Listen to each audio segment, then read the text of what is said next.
Would you say that is North Korea more dangerous now than you think it was 6 months or a year ago?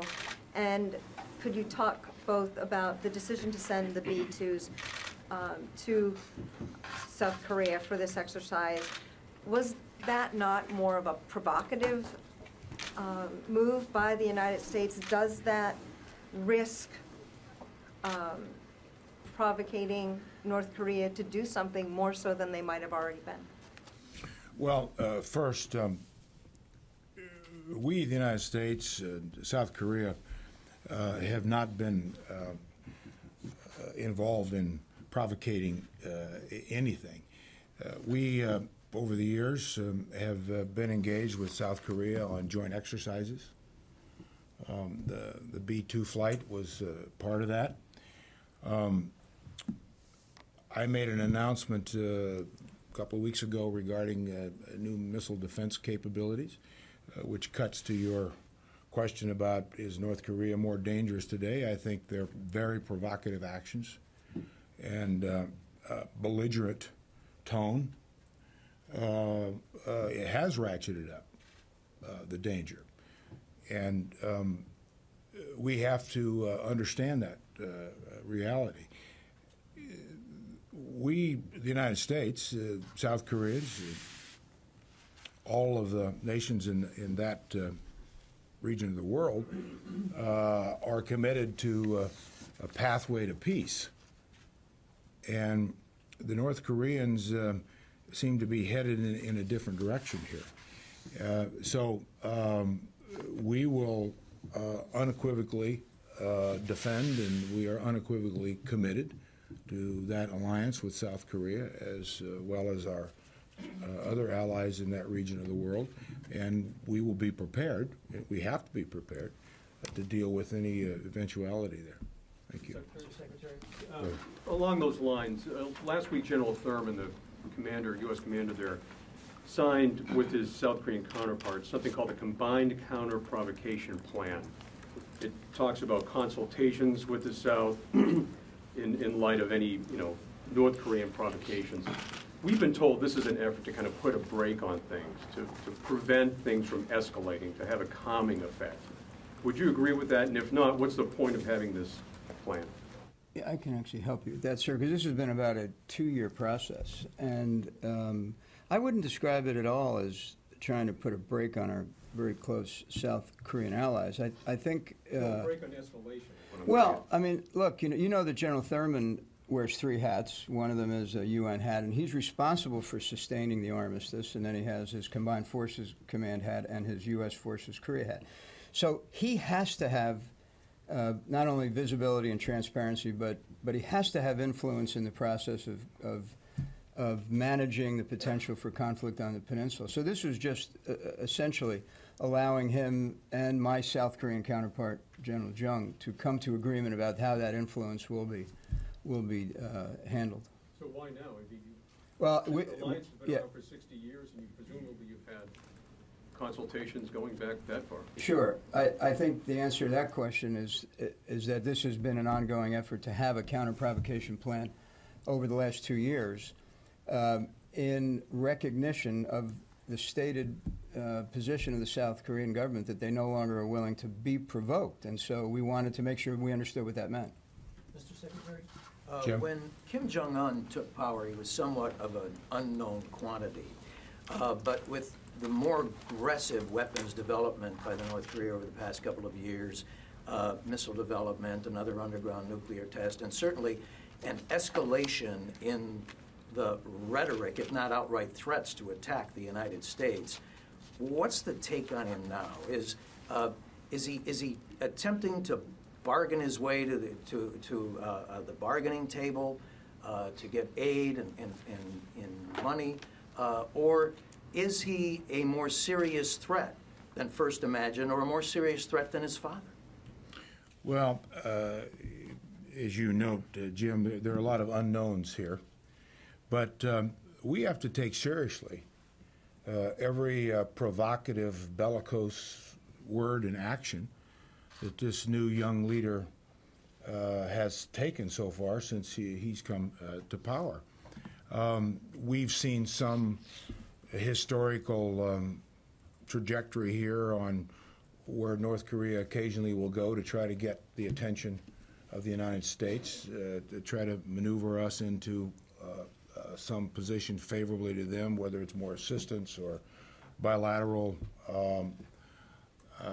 engagement.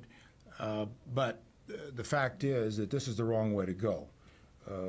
The action that he's taken and the actions they've taken and the words he's used is not going to project a more responsible, accountable relationship. And is it the belief that he's in charge, or is the North Korean military leadership in Well, charge? he's the leader. I mean, he's the leader of North Korea. Mr. Secretary, beyond the heightened rhetoric, have you seen any moves that suggest any kind of imminent military steps by the North Koreans that we should be concerned about? Okay. Let me ask. I'm going to respond to. But Yeah, as Marty you know, will mention. we're in our annual exercise cycle. So are they, and so there have been moves in the maritime domain on each coast, as well as some of the artillery units that are across the demilitarized zone from Seoul. So yeah, there have been movements. We haven't seen anything that would cause us to believe there are movements other than consistent with historic patterns and training exercises.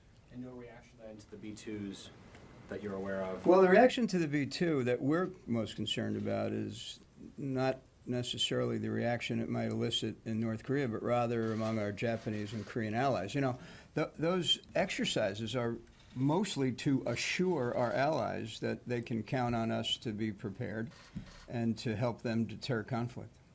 How much did it cost to send the B-2 flight over to South Korea? And was that a change of strategy in any way, and is it appropriate given the budget crisis that you're talking about? Well, I don't know the answer. Marty may know the exact cost, but I would respond this way, and then Marty may want to follow in behind what I say, is we're undergoing joint exercises with the South Koreans, and we plan through these exercises, and deterrence is part of that. As Marty just said, the commitment to our allies, the unwavering commitment on the Korean Peninsula. So we factor in all these different tactical moves for compliance with the larger strategic interests of an exercise with allies. So I don't know the exact cost of what it was, but maybe Marty can help you. No, I don't either. But what I will say, we budget for a certain number. We call them Blue Lightning Global Reach exercises, B-52 and B-2. We budget for a certain number of them annually. This was within the context of the budgeted exercise program. But even if it wasn't, Jennifer, in light of what's happened in North Korea and the provocation and the necessity of assuring our allies that we're there with them, we would have found a way to do this. You know, it's back to your point. We got a readiness challenge, but we're not going to put our security at risk in managing it. In light of the fact that U.S. officials have described North Korea's regime as irrational, and the fact that so little is known about the power dynamics around Kim Jong Un, why do you think it's wise for the U.S. to respond and poke back at some of these North Korean provocations? Well, I don't think we're poking back or responding. We've always had a significant presence and relationship, and I don't think that's new. But I think more to the question, and this would be really my answer to your question, is that the North Koreans have to understand that what they're doing is very dangerous. And they have some options. They can take another approach to a better future. But what they're doing now is not the way to do that. And we have security issues here that we have to protect and commitments and our security interests. So, no, I don't think we're doing anything extraordinary or provocative or out out of the orbit of what nations do to protect their own interests and assure, as the general said, especially not only to our South Korean ally, but to our other allies in that region, that we must make clear that these provocations by the North are taken by us very seriously, and we'll respond to that. But I mean, do you feel like you know enough about the regime that these responses by the U.S. are taken in the way in which you intend them to be? Well, you all know enough about North Korea. There is uncertainty in that government and in their leadership and intentions, but that isn't the issue. The issue is that we have to be prepared to defend our interests and the Allies' interests, and we have to be prepared to defend that looking at any potential, any possibility. And yes, we have other approaches that we would prefer, that we have engaged in. We would prefer that the North do that as well. I want to go back to the decision on the GBIs last week. The criticism since then is that that decision is based on long-range missile threats, and if the threat concern was either the North Koreans' launch of something into orbit last year or images of possible mobile ICBMs, this was a $1 billion response to a threat that doesn't exist yet. That kind of playing off what Lita said, this is an overreaction, and the U.S. may have been duped here. Can you defend exactly why such a robust response? Is there something, the Americans, people need to know more about that threat? Secondly, you both have had talks this week with the British, and I'd love to hear more about why now, what was talked about, and what's come out of these talks.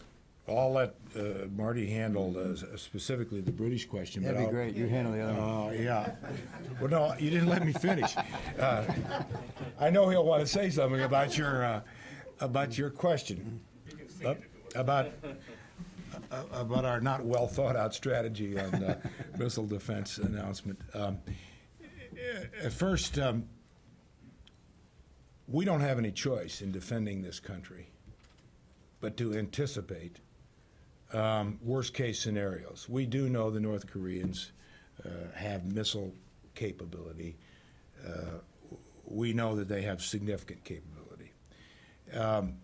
And as we think through long-term threats, we have to plan, sure, for short-term, but also for long-term. And every decision that's made, and the announcement that was made a couple of weeks ago, wasn't some knee-jerk reaction to the young leaders' threats in North Korea. These are decision-making processes that evolve based on threats, potential threats. You only need to be wrong once. And I don't know what president or what chairman or what Secretary of Defense wants to be wrong once when it comes to nuclear threats. So I would take issue with your analysis of our decision and our announcement. Well, there was an awful lot of thought that went into this, and strategic thinking, and all that goes into these kinds of decisions. Thank you. And it was the specific North Korea threat that caused that thinking to occur. But you've heard me speak about the proliferation of technologies, whether they be ballistic missile technologies or cyber technologies. You've also heard me say that the homeland can't be considered a sanctuary, as it has been for generations. So this is all about us thinking, again, how do we get ready for the future? We don't want, this is like the Gretzky thing, skate to where the puck's going to be, not to where it's been. On the Brits, in 1942, George Marshall and his British colleague called together the combined chiefs, and they met over at Roosevelt Hall at Fort McNair on the top floor. And they decided how they would make sure that their relationship would advance the cause of not only their own countries, but truthfully the world out into the foreseeable future. So my British colleague and I decided to recreate the moment. We gathered top floor, Roosevelt Hall, Fort McNair, recreated the picture. It did strike me how much younger we looked than they did back in those years. And but we had some incredible conversations about their future, our future, the degree to which they intend to further integrate into Europe or remain kind of a cross-Atlantic partner. They were questioning us about our rebalancing to the Pacific. We're both facing economic challenges. And so we chartered a course to ensure that they remain our strongest partner. And it was very well done. I haven't rendered a report yet to the Secretary, so you'll excuse me if I go no further at this point. I would say that he allowed me to come over, but only allowed me to spend 15 minutes. On that historical note, we'll draw to a close. All right, thank you very much. Thank you.